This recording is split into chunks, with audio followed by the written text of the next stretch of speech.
저는 오늘 이 말씀을 보면서 이런 생각을 해보게 됩니다.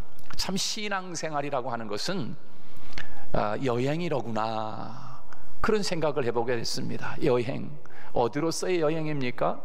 우리가 이 머리로 아는 지식의 수준에서, 이 머리에서 가슴으로 내려오는 여행, 그 머리로만 알고 있는 정보적인 지식으로만 알고 있던 그 머리로 아는 지식이 이제는 지식으로 알 뿐만 아니라 이것이 나의 신앙 고백이 되는, 가슴으로 느껴지고 그것이 이 내 가슴에 와서 결단이 되는 거지.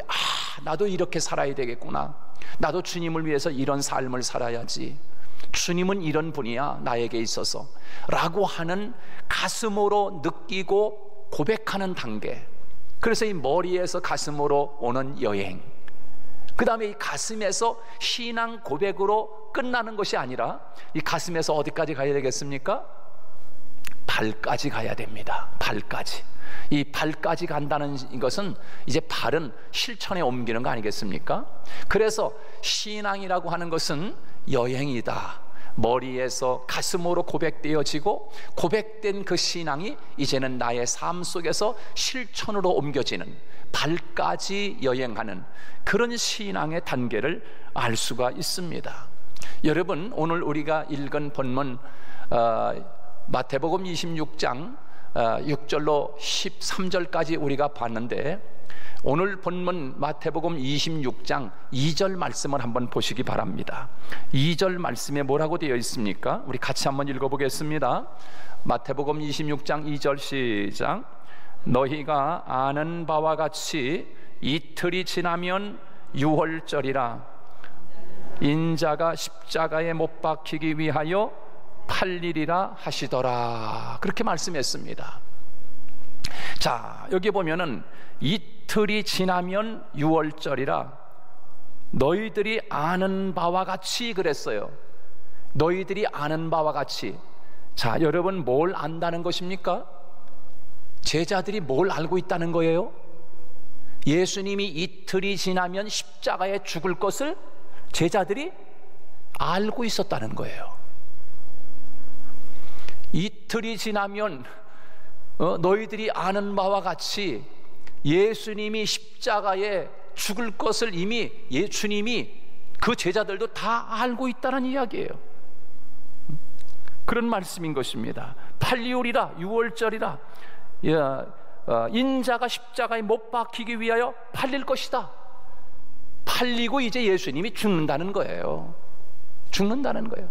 이런 것까지도 지금 짤막한 한 구절이지만, 이 한 구절 속에 제자들이 지금 우리 선생님이 저들에게 팔려가지고 십자가에서 죽을 것이로구나, 이거 지금 이런 정보를 제자들이 지금 다 알고 있는 거예요. 알고 있는 거예요. 지금 그런 상황인 것입니다. 자, 이런 상황. 그래서 이 시간으로 말하면은 24시간 후에, 날짜로 치면은 이제 하루가 지나니까 이틀 후에, 이틀이 지나면 이렇게 표현을 했습니다. 이틀이 지나면 예수님이 십자가에 못 박히게 될 상황이 연출된다는 것입니다. 이제 그런 상황이 올 것이다. 내가 십자가에 죽는 그런 상황이 오게 될 것이다. 자, 그런데 이틀이 지나면 내가 십자가에 죽게 될 거야, 2절에서 너희가 아는 바와 같이 그랬어요. 지금 내가 이틀이 지나면 어떻게 될지 제자들이 다 알고 있다는 것이에요. 그런데 너희는 여전히 나에 대해서 고백하는 차원에 머물고 있지, 실천하는 발까지의 단계까지 가지 못하고 있다는 것입니다.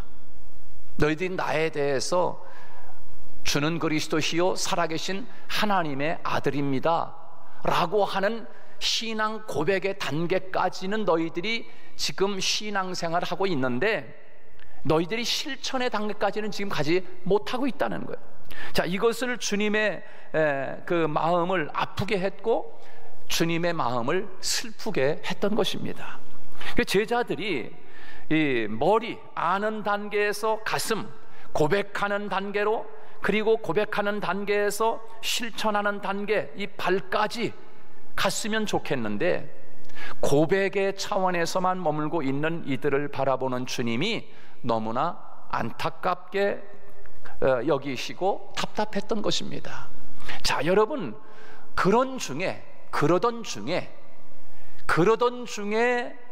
한 여자가, 이 마리아가 와가지고 자기가 그렇게 지금까지 살아오면서 결혼 미천으로 준비해온 그 옥합 귀한 것을 예수님에게 머리에 붓고, 그리고 예수님의 장례를 준비하는 모습을 우리에게 보여주고 있습니다.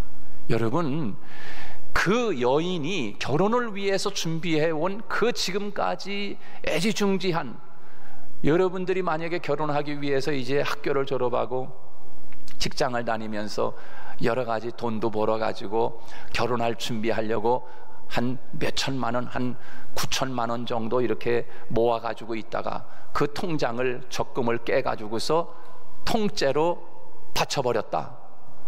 여러분 어떻게 생각하겠어요? 지금 이 여인이 그와 같은 상황인 거예요. 옥합을 깼다. 그 여인이 그렇게 준비해온 건데 그 비싼 것을 깨가지고 주님의 장례를 위해서 부어버렸다는 거예요. 자, 여러분, 제자들이 하지 못할 믿음의 차원, 제자들은 주님이 얼마 있으면 팔려가지고 이제 이틀 후, 내일 모레 아닙니까? 금요일, 이제 이틀, 오늘 이 사건이 지금 있는 것입니다. 이 수요일 날 이 사건이 있는 거예요. 지금 옥합 깨는 사건. 그 이틀 후면은 예수님이 십자가에 달리는 거예요. 지금 그거를 지금 주님의 제자들이 다 알고 있었어요. 그렇다고 하면 주님이 마지막 가는 장례식인데, 뭔들 주님을 위해서 마지막 이 땅에 주님이 지상의 땅을 밟고 있는 순간이 마지막 순간인데, 그 순간에 가장 귀한 것을 해도 현찮지 않을까요? 여러분, 어떻게, 여러분에게 그런 기회가 왔다고 하면 여러분 어떻게 하시겠어요? 저는 이 여인을 보면서, 야, 그래, 너가 이 마지막 예수님이 지상에서 땅을 밟고 살아 숨쉬고 있는 그 순간에 네가 가장 귀한 일을 했구나. 아, 이 칭찬 받기 위해서 한 것도 아니고, 이 여인이 이렇게 마지막 순간에 아주 그냥 홈런을 쳤구나. 그런 생각을 해보게 되는 거예요. 여러분 같아도 그렇게 하셨을 것 같아요. 우리 성도들 같아도. 얼마나 귀한 일입니까? 실천의 차원까지 내려가서 주님의 죽으심을 예비하고 준비하는 것이 주님께서 이 제자들에게 큰 귀감이 되었던 교훈거리가 되었던 것이에요. 여러분, 그 12명의 제자들이 있었지만 그 12명의 제자들은 주님이 죽는 것을 위해서 어떻게 했습니까? 이렇게 여인처럼 옥합을 깨서 주님의 장례를 준비한 사람들이 주님의 제자들 중에서는 없어요. 오히려, 난 저분 몰라요. 나는 저분과 함께 다니지 않았어요. 난 저분과 전혀 모릅니다. 오히려 예수님을 부인하고 도망가는 일이나 했지, 이 여인처럼 가지고 있는 자기의 그 옥합을 깨서 주님에게 부어드린 사건이 제자들에게는 없어요. 그러니까 주님이 볼 때 이 제자들의 모습이 지금 아는 건 많이 알고 있고 고백까지는 했는데 실천의 단계에 옮기는 것까지는 지금 하지 못하고 있다라고 하는 것을 오늘 이 여인을 통하여 지금 교훈하고 있는 것이에요.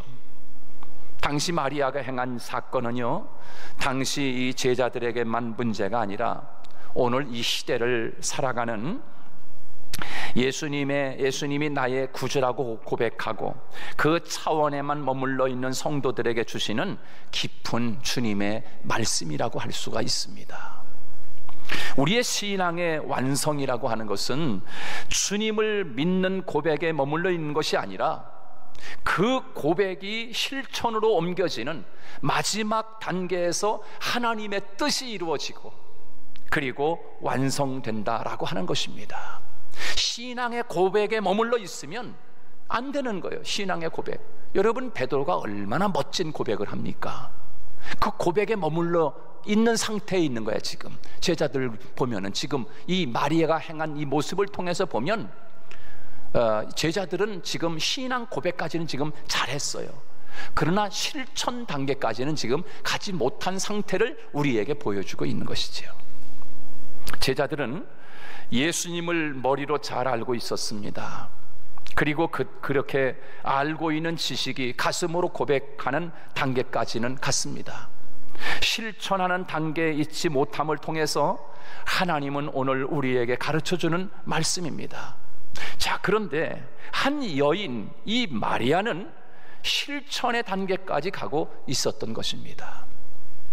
사랑하는 여러분, 여러분의 신앙의 단계는 지금 어느 단계에 머물러 있습니까? 혹시 예수 그리스도의 정보만 가지고 알매 단계에만, 그 알고 있는 단계에만 지금 머물러 있지는 않습니까? 그 아는 단계가 믿음으로 고백되어지고 구원받은 단계에 머물러 있습니까? 나의 영혼만 구원시켜달라고 조르는 유아기적인 어린 아이의 신앙에만 머물러 있는 것은 아닙니까? 하나님, 나 구원 좀 시켜주세요. 주님을 나의 주님으로 고백합니다.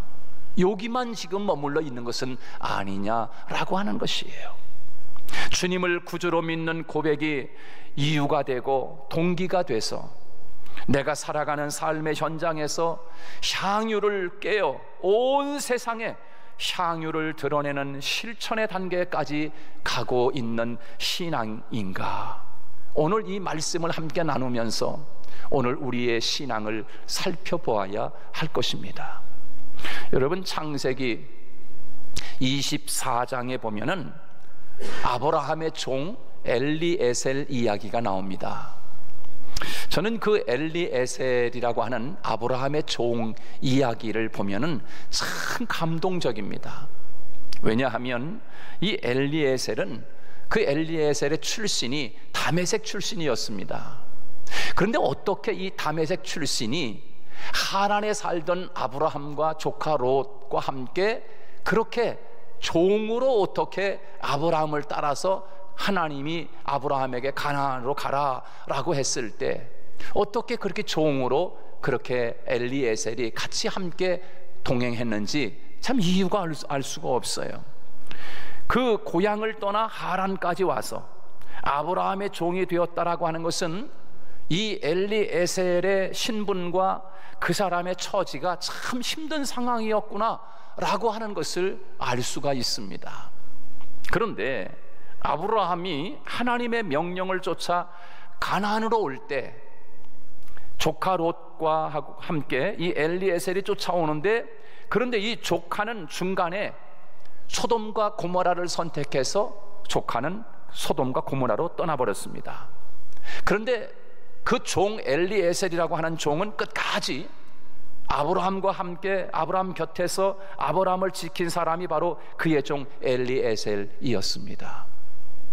그런데 하란에서 가나안까지 가는데 24년이 걸립니다. 24년. 아브라함이 내가 지시하는 땅으로 저 가라, 가나안 땅까지. 그게 거기 가는데 24년 걸린 거예요. 거기까지 아브라함에게 이 자손이 없는 거지요. 24년 동안 가는데. 그래서 하나님 앞에 기도합니다. 하나님, 내가 이렇게 지금 하나님이 나에게 큰 자식이 번성해서 하늘의 별과 같이 바다의 모래처럼 그렇게 자식을 준다고 했는데 아직 하나님 나에게 자식이 없는데 어쩌면 좋습니까? 하나님, 그러니 나에게 자녀를 주신다고 했는데 이렇게 24년이 지나도 자식이 없습니다. 내가 언제 죽을지 모르니 혹시 내게 자식이 없다고 하면 내 종 저 엘리에셀을 상속자로 삼겠습니다. 그 아들로 삼겠다는 것입니다. 아들로. 옛날엔 다 그 뭐 시영 아들이니 뭐 이게 다 그렇게 했지 않습니까? 그런 것처럼 그 종으로 따라왔던 엘리에셀을 아브라함의 아들로 삼겠다는 거예요. 왜? 자녀를 낳지 못하니까. 여러분, 그렇게 됐으니 이 엘리에셀에게는 얼마나 기쁜 소식입니까? 지금 종으로 왔다가 지금 아브라함의 자녀가 되는, 아들이 되는 이런 신분을 얻을 수 있는 놀라운 기회가 된 거예요. 평생 종으로 살았던 이 엘리에셀이 아브라함의 상속자가 돼서 그 모든 권세와 영광을 본인이 누린다고 할 때 얼마나 기뻤겠어요. 그런데 그 다음에 아그만 이삭이 태어나는 겁니다.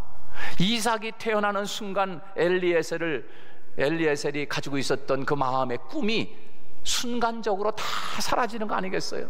모든 기대와 꿈이 무너지는 것 아니겠습니까? 사람이 기대하지 않았다고 하면 충격이 덜 컸을 겁니다.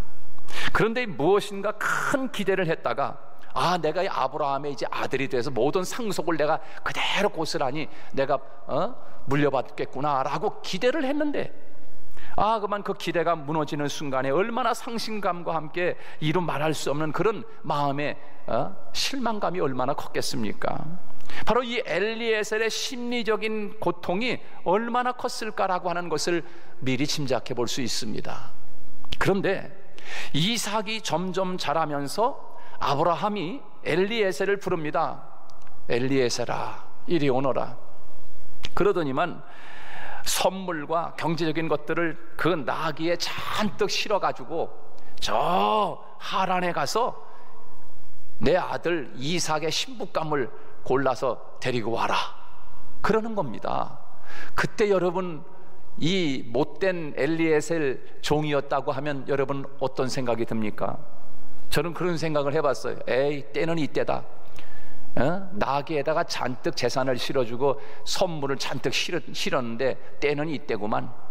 그래서 하란까지 가지 아니하고, 하란으로 가지 않고 다메섹인 자기 고향으로 그냥 나귀와 함께 끌고서 가버렸어도 여러분 찾을 길이 없는 거예요. 그렇지 않겠어요? 그런데 여러분 보세요. 지금 이 아브라함은 헤브론에 있고요, 그 헤브론에서 하란으로 지금 보내는 겁니다. 이 엘리에셀을, 자기 아들 이삭의 신부감을, 며느리를 찾기 위해서 지금 엘리에셀을 지금 시키는 거예요. 그 나귀에다가 짐을 싣고 선물을 싣고 경제적인 그런 것들을 실어가지고 같이 가는 겁니다. 그러니 여러분 이 헤브론에서 하란까지 가려면은 거리가 거의 693km 됩니다. 693km. 여러분 여기서 서울까지 거리가 얼마나 됩니까? 얼마나 멉니까? 그래 600, 거의 700km 가까이 됩니다. 700km. 700km면 보통 거리가 아닙니다. 여러분 하루에 70km 걸을 수 있습니까? 옛날에 4km, 10리 4km, 20리가 28km입니다. 8km. 여러분 20리 걸어갔다 오면 얼마나 힘듭니까? 근데 하루에 70km를 걸어갈 수가 있겠어요? 근데 하루에 70km를 걸어간다고 해도 지금 700km를 걸어가려면 열흘이 걸립니다. 70km씩만 하루에 걸은다고 해도. 그러니 얼마나 먼 길입니까?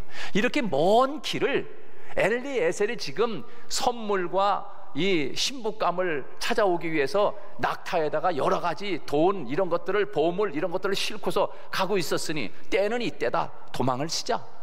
그래고서 여러분 다메섹으로 도망갈 수도 있지 않습니까? 그런데 여러분 어떻게 합니까? 이 엘리에셀이 그 먼 거리를 가면서 어떤 도적대를 만날지 위험한 상태, 이런 상태입니다. 그런데 엘리에셀이 아브라함의 말을 듣고 주인 아브라함에게 고백을 합니다. 주인이여, 당신이 나에게 한 말 그대로 한마디도 어기지 않고 그대로 준행하겠나이다. 그렇게 고백을 합니다. 엘리에셀이 이제 고백하는 단계까지 왔어요. 그죠? 엘리에셀 종이 고백하는 단계까지 왔어. 주인님이 내게 말씀한 대로 내가 그대로 하겠습니다 라고 하는 고백까지 왔어요. 그리고 여러분 그 고백한 대로 엘리에셀은 이삭의 신부감을 만나서 정하기까지 엘리에셀이 음식을 먹지 않았다고 합니다. 음식을 먹지 않았대요. 자기 그 주인님의 아들 신부감을 찾기 위해서 먹지도 않고 이 엘리에셀이 그렇게 아브라함이 말한 대로 그대로 실천에 옮겨서 그대로 가서 그렇게 신부감을 데리고 옵니다. 저는 여러분 이 모습을 보면서 이 엘리에셀은 고백의 단계에서 완전히 실천하는 아름다운 실천으로, 완벽한 실천으로 이삭의 아내감을 데리고 옵니다.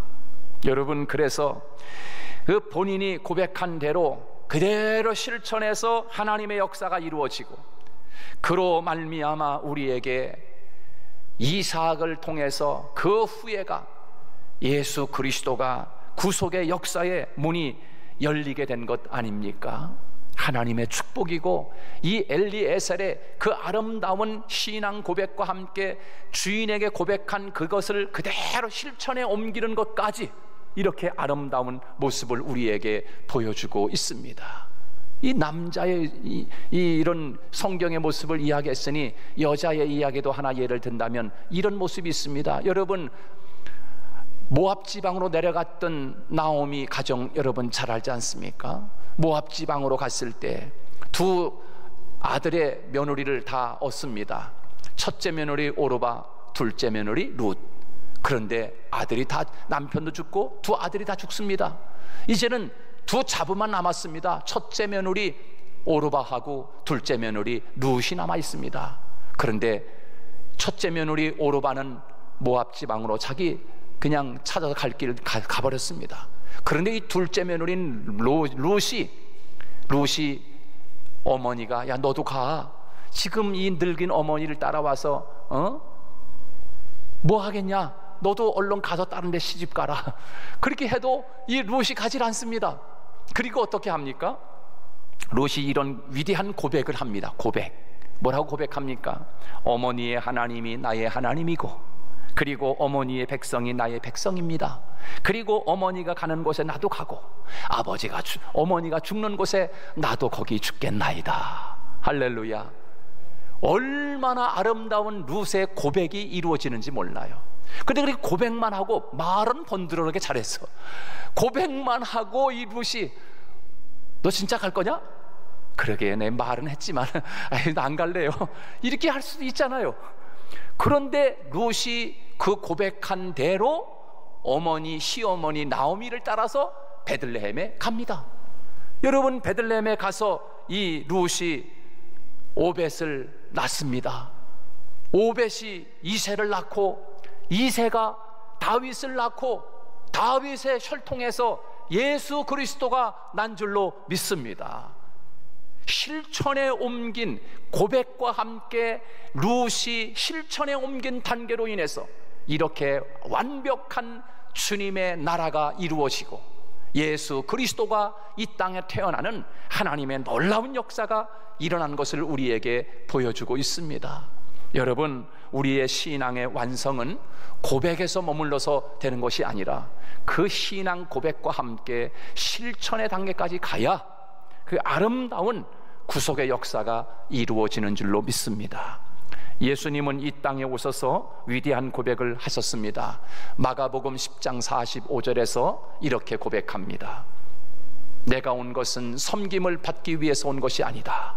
그리고 도리어 섬기려 하고 자기 목숨을 많은 사람을 위하여 대속물로 주려고 왔다 라고 주님이 그렇게 고백을 하셨습니다. 예수님이 그렇게 고백하시고 고백에만 머무르는 것이 아니라 예수님은 자기 몸을 다른 사람을 위하여, 우리 인류를 위하여, 우리 인생을 위하여 대속물로 주는 실천까지 갔다라고 하는 거예요. 십자가에 못 박는 데까지. 말은 주님이 그렇게 고백했지만 십자가에 죽을 자리가 오니까 도망가시네, 이렇게 되지 않았다는 거지요. 주님은 고백한 대로 주님이 그렇게 실천에 옮기는 하나님의 역사가 이루어졌습니다. 사랑하는 여러분, 오늘 우리는 어떤 신앙의 실천의 단계까지 와 있습니까? 성경에 대해서 많이 아는 정보적인 거기에 단계에서 더 넘어서서 신앙 고백의 단계까지, 그리고 신앙의 고백의 단계에서 이제는 실천에 옮기는 신앙의 단계까지, 오늘 본문의 이 한 여자가 자기의 가지고 있는 중요한 옥합을 깨서 예수님의 장례를 준비한 그 모습을 통해서 제자들은 그것을 보면서 왜 허비하느냐? 여러분, 예수님이 마지막 순간이지 않습니까? 마지막 지상에 있는 동안인데 뭘 못하겠습니까? 그런데 제자들은 그것을 보면서 허비한다고 이야기하는 실천의 단계까지 오지 못한 신앙의 모습. 그러나 오늘 한 여인은 신앙 고백과 함께 주님에게 뭐든 다 할 수 있는, 자기의 가진 귀한 것을 깨서 주님에게 부을 수 있는 그런 믿음의 단계까지 와 있음을 통해서 오늘 우리의 모습을 볼 수 있는 저와 여러분 되시기를 주님의 이름으로 축복합니다.